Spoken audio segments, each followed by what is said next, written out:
You're listening to The Manning Report with your host, James David Manning. The news behind the headlines.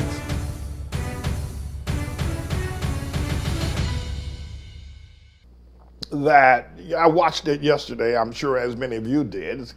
I don't know if I would compare that to 9/11. Somebody said it's like 9/11. I don't think so. I don't think it's anywhere near 9/11.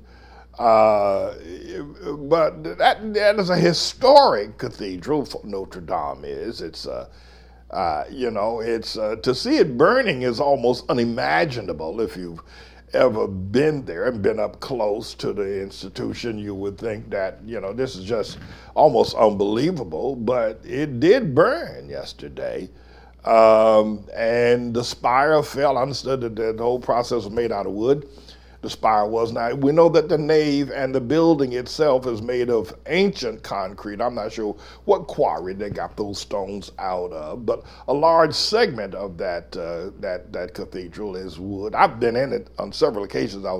I've been in it 3 different times over the past 25 years or so. Anyway, but I don't have a word from the Lord that that is somehow or another significant, and I don't, with second thought, did not say earlier, need to say. Everybody knows that we're in the tribulation.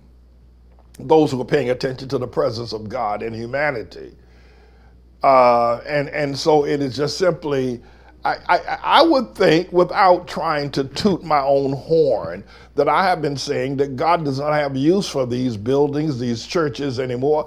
In fact, Jesus was the first one to say this about 2,000 years ago when he said that the temple in Jerusalem will be torn down and not one stone will be left upon another.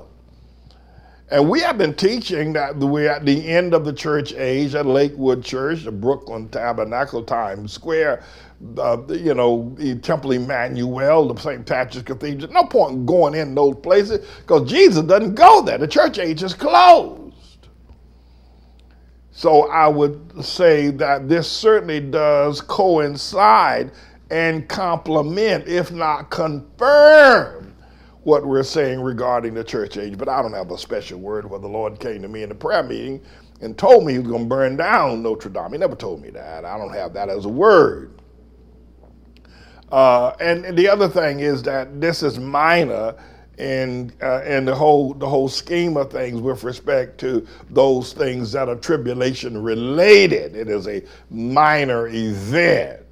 It is not mega or major. It is a event that is so small on the Richter scale. But what I do want to say before I close this segment of our time together today is that France has become an agnostic, if not atheist, nation. And a lot of Europe, where Japheth is in terms of just general tracking, Japheth, whether it's in Poland or Germany or in England or in France, Japheth has become an agnostic or at worst atheist, non-believing in God. They just don't. They got more, if you go to London, they got a lot of these big cathedrals that were built during the time where England was strictly a religious and heartedly a religious place. And now they turn them into supermarkets, bowling alleys, bars, because nobody goes to church in Paris or in London anymore. So I don't know what, Notre Dame was just a museum where people go. I went there 3 times. Last time I was there with a group of our students from our high school, some of our teachers. We were there and we had worship there in the nave. That is the nave stranger building. And we were about halfway to the nave. I got up and I said a few words. And we had a song, and we went on about our merry way. In fact, we left there and went down. If you walk right down along the Seine River, walking north on the Seine River, you'll come right into the Louvre. So our day of visit that day was at Notre Dame, and then from there we went to the Louvre, and we spent the rest of the day in the Louvre. Fascinating place. The Louvre itself is an old ancient building, I think built around the same time, the 12th century, that Notre Dame was built. So I've been to Paris on a number of occasions, and You know, it's just an interesting place. It's in a museum. You can't find Jesus over there, I can tell you that right now. We had some of our students studying during their wrap-up work for their bachelor's degree in France, in Paris. We'll have to talk to them about that as well. But I can tell you this, that, it is hard to find people that believe in God anymore if they're white, especially in Europe. Now, you can say America is somewhat different. It's becoming the same. Japheth people just don't believe God anymore. And then they are evangelizing Hamite people to not believe in God and to believe in same-sex marriage. It's a mess. It's the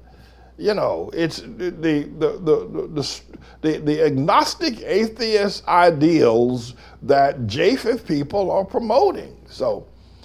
But it was a horrible sight watching Notre Dame burn on yesterday.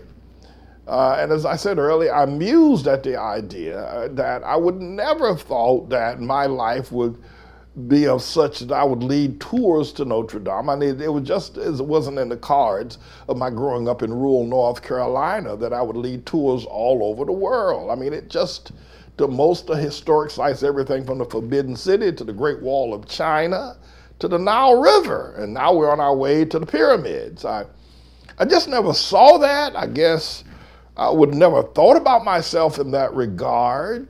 But I will say this, that while we were in Paris last time, the young students didn't want to go to Notre Dame. They didn't want to go there.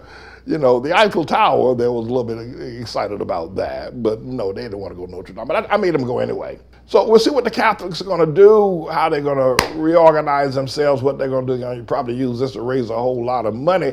I can tell you this, it ain't going to raise no souls for Jesus, this Notre Dame event. So it looked like hell was burning over yesterday as that institution burned. This is a bit of a news blog we do, looking at spiritual wickedness in high places for the most part, making some observations about it and giving people a biblical foundation to the way of interpreting, rather than have Sean Hannity or Laura Ingraham or Janine Pirro or Anderson Cooper or Rachel Maddow or Don Lemon, Rush Limbaugh interpret what's going on in the world. You come to me and I'll tell you based on what the Word of God says.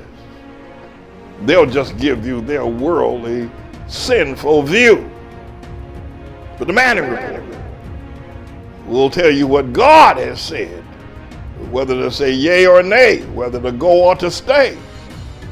You'll be led by the word of Almighty God. Come to the Manning Report on a daily basis to interpret the spiritual wickedness in high places, because there's plenty of it that's going on. And so I'm the Lord's servant, James David Righteous Rebel Manning, and I'm here to serve you with news and information.